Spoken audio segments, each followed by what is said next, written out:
And I think there's advancements that we're doing with steam sterilization. What can we do to make the machines more reliable, like I discussed, but also what can we do to help shorten cycle times, not without risking any type of efficacy of the product afterwards, but what can we do to shorten that dry time to make it more effective, to discourage, the use of immediate use cycles, to help our customers take those turnaround instruments and make that a more efficient, more safe for the patient process.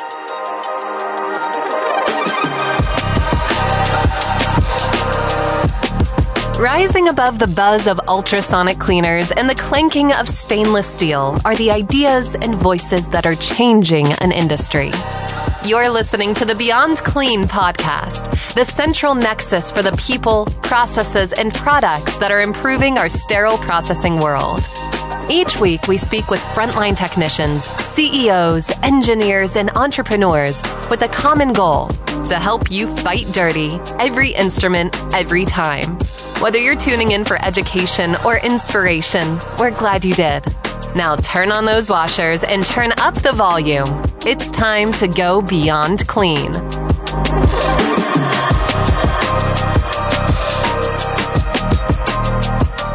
All right, Clean Freaks, welcome back to another episode of the Beyond Clean podcast. You're listening to season 31, Under Pressure, all about steam sterilization. I'm your host, Bobby Parker, and joining me for this whole season is our special co-host for the season, Melissa Morgan. Melissa, welcome back to the studio. Thank you, Bobby. So glad to be here. Excited to be in the season and moving right along. Yeah, for sure. It's funny, Melissa, we've done quite a bit on the steam sterilizer season, but we haven't talked a tremendous amount about steam or a tremendous amount about sterilizers. All of it's kind of been ancillary to that. So I definitely looking forward to diving more into some sterilizer anatomy and kind of the importance of just the individual pieces of a sterilizer, because they can make a big difference. Absolutely. I'll never forget the first time I taught a team to pull that drain plug. I'm sure it hadn't been pulled in a good 5 to 7 years. So it was a pretty sight and grossed out a few folks pretty quickly. That's funny. Yeah. Good reason that operator manual says to check it every day. So exactly. Yeah. I was shocked it was still working after it hadn't been checked that long. Yeah, kudos to that sterilizer. That's funny. I'm thinking about sterilizer stories. The ones that come to mind are just the gaffes that I've made as a technician. I was one of those that accidentally put the plastic sticker gun on the carriage. In between, they tell you never set it on the carriage because you're gonna forget it. And well, I did. And so, that thing came out in a twisted, melted mess. And just a mess. But anyway, steam sterilizers, love them or hate them. They're here to stay. They've been around since SPD, was a thing, and they're going to continue to be around because they're so effective at what they do, and steam is relatively cheap to produce, so we're going to keep using it. So it's best that we get to know these pieces of equipment that we work with every day, and we've got some great questions here for our steam sterilizer expert, Jason Simon, Senior Product Manager over at Skytron. We'll be back with Jason right after a quick break.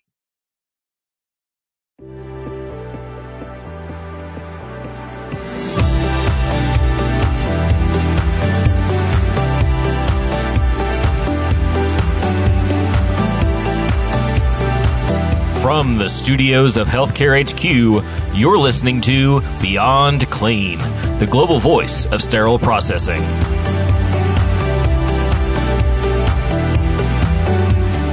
And joining us now in studio is Jason Simon, Senior Product Manager at Skytron, here to talk to us about steam sterilizers. Jason, thanks for joining us on the show. Welcome to the studio. Thanks, Bobby. Thanks, Melissa. Thanks for the invite. Happy to be here.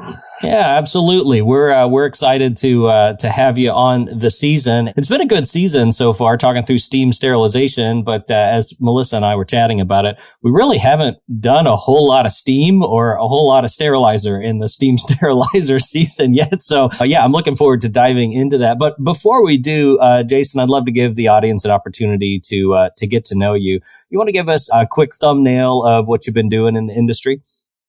Well, thanks, Bobby. Yes, I've been in the industry for almost 30 years now. Started as a SPD technician between semesters in college and worked my way up through the hospital system into a orthopedic implant rep position, and then worked into capital equipment, product management, and clinical specialist with Skytron. Okay, so you've kind of seen the whole gamut of the works. We've talked to a couple of people on this season, but I mean throughout the seasons for that matter, about how they find sterile processing. I'm curious, how did you end up in college in that SPD job? Interesting. It was a entry-level position, and the hospital was near my apartment. They were hiring, and it paid more than other entry-level positions in the hospital, and it seemed interesting. I did not know much about it getting into it, and ended up making a career out of it. So. Yeah, how about that? It is funny how much more interesting it ends up being than when you look into it. You know, my story was transferring from another entry-level job. I was waiting tables at a Cracker Barrel and ended up in sterile processing, you know, kind of picturing the dish room in the back of the Cracker Barrel is, you know, what I thought I was getting myself into. But just, yeah, loved it. All the learning, the science, the involvement in the OR, the degree to which patients depend on us. Yeah, really fascinating stuff. All right. So one more follow-up question on your story. You said you got into orthopedic implants after doing sterile processing. I hear, at least starting out, that can be a bit of a lifestyle and kind of a burner job. Like it's pretty intense. How'd you find your way into that? I kind of ended up being the lead technician to prepare most of our consign trays for the orthopedic implant stuff. And one of the vendors needed assistance, and that's how I got in and kind of worked my way up from a customer service role there, transporting equipment all around the state along with the implants, and kind of moved into a junior sales role there. But yeah, you're correct. It was a high stress, high impact job that, especially when I started getting into trauma, and found what I like doing now here at Yeah. Very cool. Well, one of the things I love about that story is, you know, we're all the time talking about growth on the show, and all of the multifaceted ways that this entry level job that we affectionately call sterile processing is so interconnected. I mean, what other healthcare job are you going to have those relationships with vendors, the relationships with the operating room, with educators, with leaders? It's just, yeah.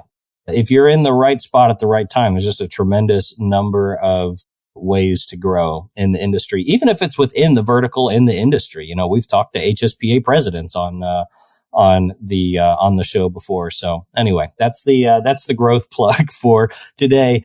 Jason, we've got a lot to cover today, so I want to jump into steam sterilizers. Now, as a product manager at Skytron, and then with some background in SPD, you've probably got a pretty good idea of, you know, how these things work, but we always try to start at the level of definitions. We don't know who might be new joining our episode today. So why don't you walk us through just the basics of, you know, what happens behind that magic steel door? Like how is a steam sterilizer accomplishing sterilization, and like, how does it do that? Yeah, fair enough. When I was a technician, I knew the working end of the sterilizer and what it's supposed to do and what cycles to run and how to repair the instruments going in, but I had no idea of the mechanics of how it actually functioned behind that. So that's great segue. And I've learned more than I ever bargained for in the position I'm in now. So yeah, first, I guess starting out with the sterilizer, there's a chamber. That's what you can see when you're opening the door and loading your contents in. Beyond that, there's a steam jacket that's around that chamber, and that's the beginning of the portion that the regular operator cannot see. What that steam jacket is, it's a sleeve or a compartment around the chamber that is filled with steam, and that's maintaining a specific pressure and a temperature in order to keep our instrumentation packaging dry at the end of the cycle. So even temperature, consistent temperature throughout the chamber. Mm-hmm. And it also helps remove moisture from the steam. So we are helping to mitigate wet loads from that steam jacket. Beyond that, what the sterilizer does is primarily its first function is to remove air from that chamber. Typical, everybody in the industry knows about Bowie-Dick tests. What you're doing with that is you're showing any type of residual air that's left in the chamber. That residual air represents areas where steam cannot make contact to your instrument surface. So the way that the air is removed is either with a vacuum pump or what's known as a Venturi system. And depending how depending on how specific you want to get with the Venturi, it's basically water that's going through a system that helps pull a vacuum down to remove air. And that's one thing where we start getting into utility issues and water pressures that can start affecting those performance of the sterilizer that way.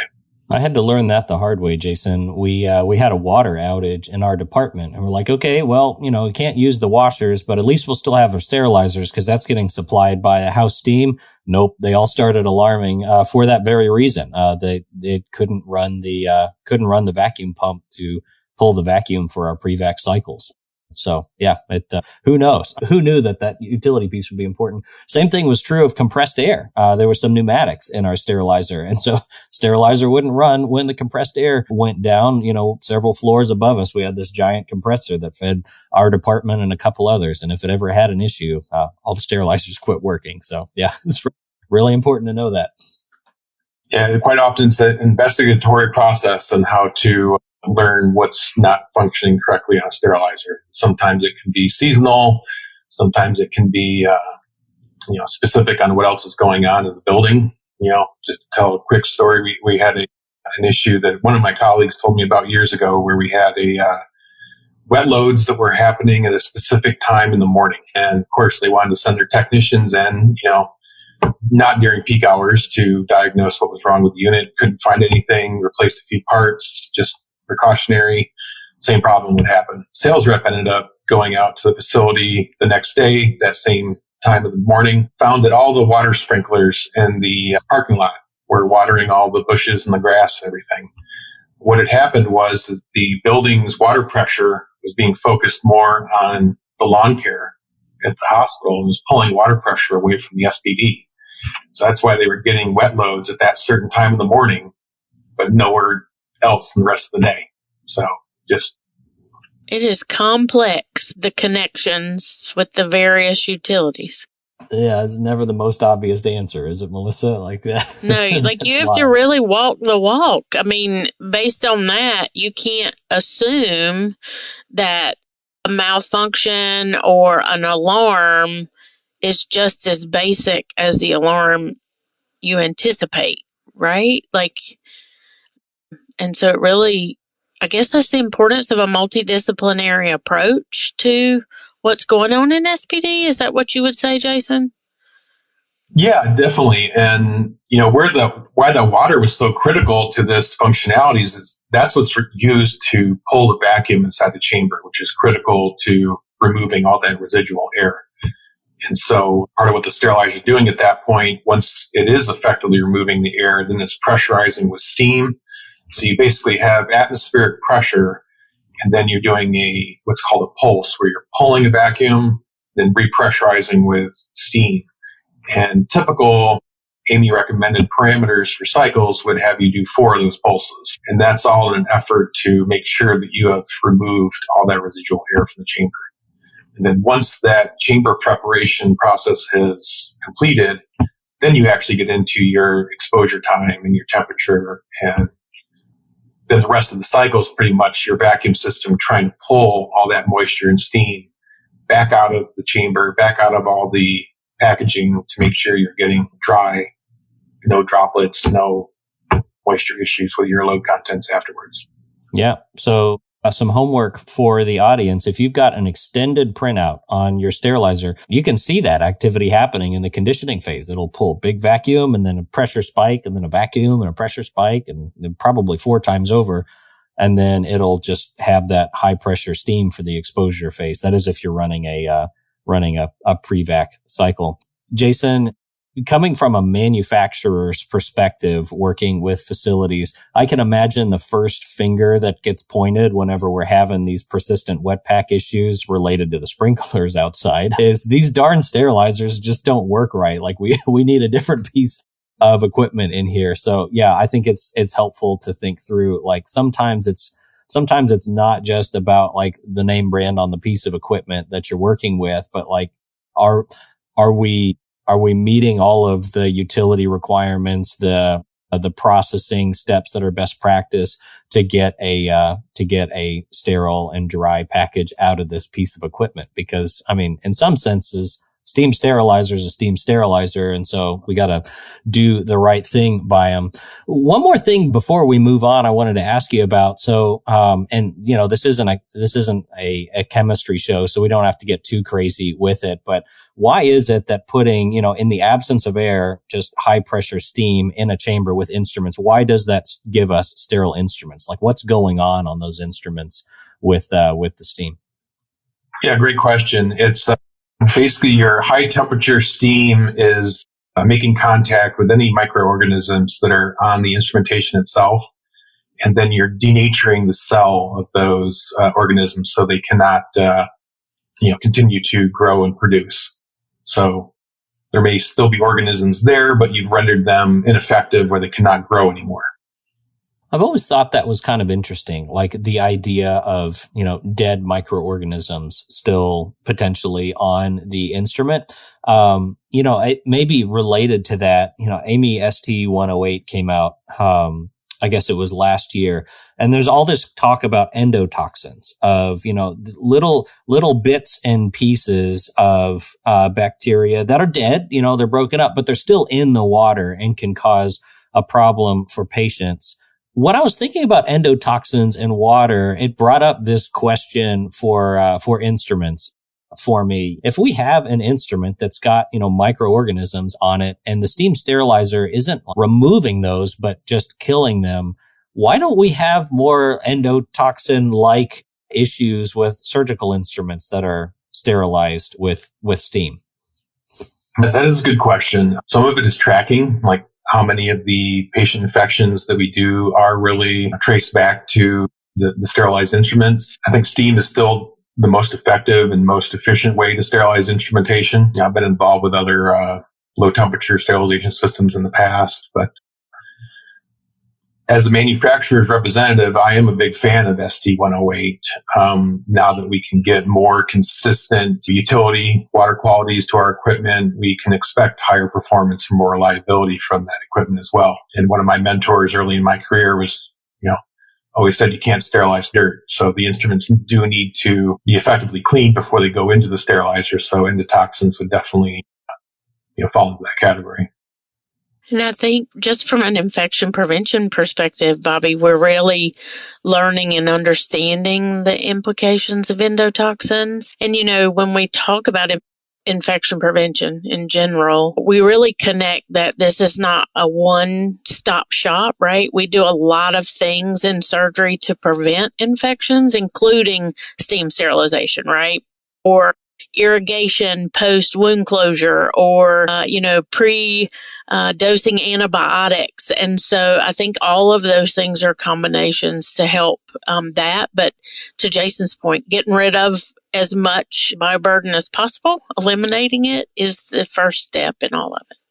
Yeah, for sure. And, to your point, Jason, of like the contrast of different options we have for sterilization, there's no doubt that steam sterilization is the best tool that we've got. Like it's for good reason that has been both, kind of the first in the market for instrument sterilization, a couple hundred years ago versus chemical soaks or low temp sterilization. Forgive the violent analogy, but in some sense, it is kind of, the nuclear bomb of sterilization. Like there's so much margin of error that's built into it, with us having exposure time at double the amount of time it would take to destroy those microorganisms. And certainly the data of outcomes for patients bears that out. So it's more just one of those, late night thoughts, cause that's what puts me to sleep at night, is thinking about, wait a minute, where do these little bits and pieces of microorganisms go? Maybe we'll never know. All right. So Jason, you mentioned being a big fan of ST108 and water quality. One of the things that has brought up is just the conversation of sterilizer feed water, not just the steam quality of what's coming from the house boiler down in the basement, but some of these sterilizers that have their own steam generator on it and the need for critical water for that. Now, that's getting more and more common in the industry. But for those who haven't seen one of those or maybe aren't familiar, like what is one of those kind of steam generating sterilizers? Like how does that technology work? Yeah, great question. We see a lot of need for self-generating sterilizers in the market, especially the growth of the ASC market. A lot of those facilities were not built with steam generation capabilities in mind, so customers are wanting that self-contained unit. The industry, saying that we hear a lot, the one throat to choke. They don't want to call a technician for the sterilizer and then find out it's actually a steam issue that's, on the other side of the building, and have to call somebody else that way too. So there's some efficiency and operation that way as well too. A lot of these ASCs, as you're probably aware, they were maybe built for ear tubes and cataracts. Now they're trying to do orthopedics and spine. So being able to grow and handle that increased workload without expanding their space, is a critical issue for them, and having self-contained sterilizers help them with that task. I think you really hit on something. Some of us have been through changes in equipment, and, because it's a construction zone, you're usually not there to see it. So what's the magic behind actually getting one of these huge pieces of equipment inside of a hospital that's built? Yeah, that's part of what we try to train, not only in our sales area, but on our service technicians, is to treat each situation like that, on an individual basis, because it's quite often we're telling them to map out point A to point B, like, where are you going to uncrate the sterilizer? What are you going to do with the crating material? And then how do you get it from point A to point B? Are there elevators with weight restrictions? Are there height requirements? Are there ramps that you have to take in, or inclines and hallways that you have to prepare for? So you don't want a 4,000-pound sterilizer on a runaway train going down a public hallway. I've seen some creative things that, technicians have made friends with crane operators working on the building across the street or whatever, or in the parking lot, that they will help load a sterilizer down the staircase to get into the basement, something like that. But there have been some creative things. I've got some videos of technicians driving around a high-low with a sterilizer on it, dodging traffic, trying to get to the receiving dock. So it's oh my goodness. And then a lot of these smaller ambulatory surgical centers, like I described, they don't have receiving docks. Quite often they're in a medical office building, something like that. So we have to really prepare for that and treat it on an individual basis. Yeah. Is there any degree to which the equipment slims down or gets taken apart some to get it to its final location, or do you pretty well just have to find either a window you can take out or a elevator big enough, or say, sorry, you got to get the smaller model of the sterilizer? Usually we'll find a way, whether it's taking apart a door situation, or we can't do disassembly of the sterilizer to a certain point to get it through doorways. There's some facilities we've seen, it look like the hospital was built around the 30-year-old sterilizers that were replaced. So, we've usually, if it got in there, it can get out and we can get a new one back in. So, yeah, that is a good sign if it's there. Funny story. I wasn't there when it happened, but our department went through a renovation, and we were up on the second floor and had some exterior windows, which was nice. Like not super common in sterile processing. And I hear they took one of those giant windows out and hoisted the sterilizer up on a crane and fed it in through the window to get it into place. So I wish I was there with my cell phone out. I would have liked to have seen that. But it's just one of those pieces of steam sterilization that we don't really think about. It's like, how did this massive piece of equipment get put here? I'm even more curious about the cart washer, because that thing is humongous. So, yeah. That one will usually ship in bite-sized pieces, and then it gets assembled like inside. I don't see how it could be any other way. All right, Jason. Well, I want to give you the final words here. We've got a little bit of time left, but, we talked a little bit about anatomy, the chamber, the jacket, some, drain and traps stuff, how steam sterilization works. You answered my personal curiosities about microbial life on instruments. But are there any just, big myths and misconceptions that you encounter out there in the industry related to steam sterilization that you want to set straight here on the show? Sure. I think I've even had this from some customers that have come in that aren't really concerned about looking at sterilizers to begin with. They think, it's such a commoditized item now that all sterilizers are the same. There are You mentioned it's a couple hundred or 150-year-old technology now. So what more can we do to improve steam sterilization?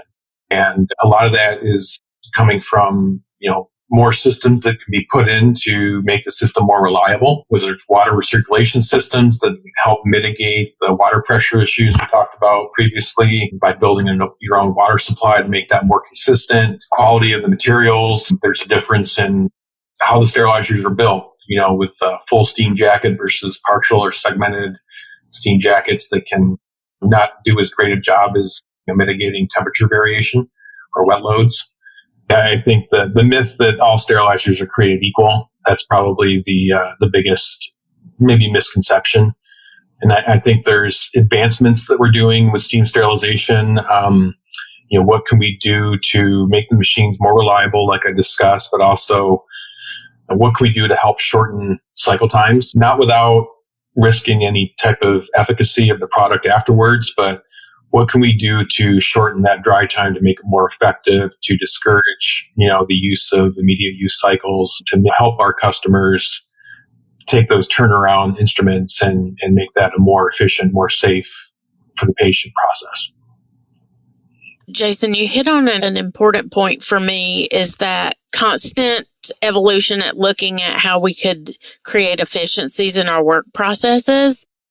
For those of us who've been in this world for a long time, sometimes it's hard for us to embrace that shortened time. Do you have any advice on how, we communicate those? Because, I was doing a walk with a partner of mine in SPD yesterday, and he just said, Melissa, I just can't get away from 10-minute dry. And I was like, or 10-minute, exposure time. And I was like, what? So any thoughts on how to help those of us embrace change, maybe? As a good go-to card for myself and how I instruct a lot of our sales reps and technicians around the field is to refer back to the IFU, to the medical device. That's really we can't really deviate from that. But what we can do as a manufacturer is that we can, test to various medical device IFUs, and we can also validate that on our own. So we are actually working on some systems right now which would validate shorter cycle times, to put that into our own sterilizer IFU that would give the end user the documentation to say that they can do this. Jason, you mentioned, and it was a helpful clarification to say that, not every steam sterilizer is created equal. They don't all do exactly the same thing. And I'm sure that there's somebody listening who finally got rid of their 1987 steam sterilizer and had hopes and dreams of the new piece of equipment was going to run flawlessly and not break down. And they have more downtime with the new piece of equipment than what they had with the old one. And that's not an experience anybody would want. I guess if you were a sterile processing leader today and doing your homework and your shopping on steam sterilizers, like what kinds of things would you be looking into to make sure that you didn't have that experience, that the new one is a worse problem than what you just got rid of? Yeah, that's a great question, Bobby. Thank you. And I try not to visually cringe when I hear customers say this, but, we're having steam issues. I want to get a new sterilizer. Getting a new sterilizer, obviously I'm in the business of moving equipment, so I want to sell that sterilizer, but it's not going to solve your problem. It's the Band-Aid on the issue. There are certain things that specific sterilizer manufacturers can do to help compensate for those utility issues. But in the long run, you need to fix the root cause of the problem. And kind of circling back to AAMI SC 108, that's why I'm a fan of that standard. Yeah. Well said. And, thanks for your insights. Really good interview. I wish that we had time for a part 2 here to talk about dry times, because my goodness, that is a hot topic in the industry. A lot of questions, probably more questions than answers out there about that one, but we'll just have to invite you back someday to talk about kind of the evolution of dry times and steam sterilization. Jason, I'm sure folks have additional questions. We skimmed the surface of a lot of these topics, particularly all the bits and bobs of sterilizer anatomy. If somebody wanted to get in touch with you to continue the conversation, is LinkedIn the best place to do that? Yeah, please search me up on LinkedIn under Jason Simon. or you can also reach out to me on my work email at JSIMON@Skytron. Awesome. Well, thanks again, Jason. Really good interview, and look forward to talking to you again sometime soon. All right. Thank you, Bobby. Thank you, Melissa.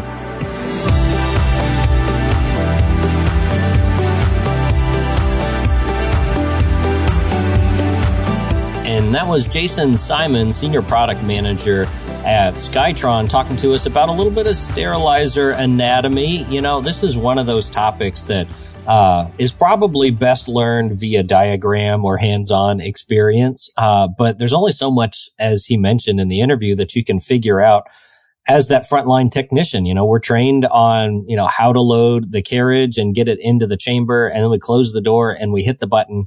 And we don't see what happens inside of there, or I guess more importantly, what happens in the spaghetti of pipes that's in that really hot room behind the sterilizer. So we skimmed across the top of it a little bit today, but I guess my follow up would be go find your certification manual, turn to the steam sterilizer page, and take another look at that sterilizer diagram alongside this episode here with Jason. Cause, there's a lot of complexity of what's going on in there, but at the same time, a lot of simplicity as well. We're just trying to create the conditions with no air and, high temperature saturated steam and let it sit for a little while. And I guess that's all it takes. Yeah, I think it's, fascinating to me how intricate and detailed things are, because, people don't understand how complex sterile processing truly is, and the things that make them Mickey magic happen. That's right. Well, that's what attracted me to it, certainly, as a new technician, is the certification manual and all the study and making sense of all of the buttons that we push and all of the instruments that we're checking. And there's always something new to learn. And, of course, getting to talk to industry experts like we do every week over here. I'm still learning something all the time, just about every day. And, that keeps me interested and satisfied. I also, thought it was helpful for him to clarify his, myth or misconception that not all sterilizers are the same. I even kind of implied that they were in the interview, just saying the point that like utilities is probably the biggest factor,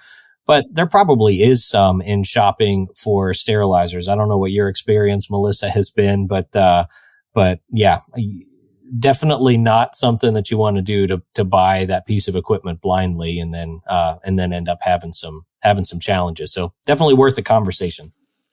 Absolutely. Got to have your facilities team, your clinical engineering team as a part of that discussion, because the machine doesn't work by itself. That's right. Yeah, it's all part of a network. Well, that's going to do it for today's episode, as we're staring down the end of this season here with just a couple more left to do. But until we talk to you again next time here about steam sterilization, we'll leave you as we always do. On behalf of Melissa, myself, and the whole team over here at Beyond Clean, keep fighting dirty.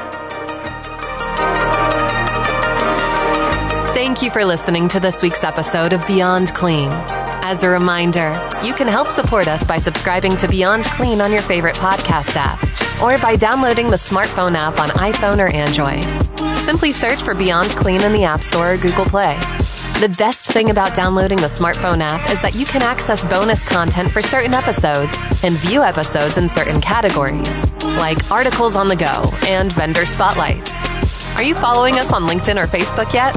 If you are and you love an episode or post, then let your social network know about it. Like, comment, or share our posts along with your thoughts and keep the conversation going. If you have any topics or guests that you would like to recommend for a future episode, just send us an email to info@beyondclean.net. We look forward to hearing from you.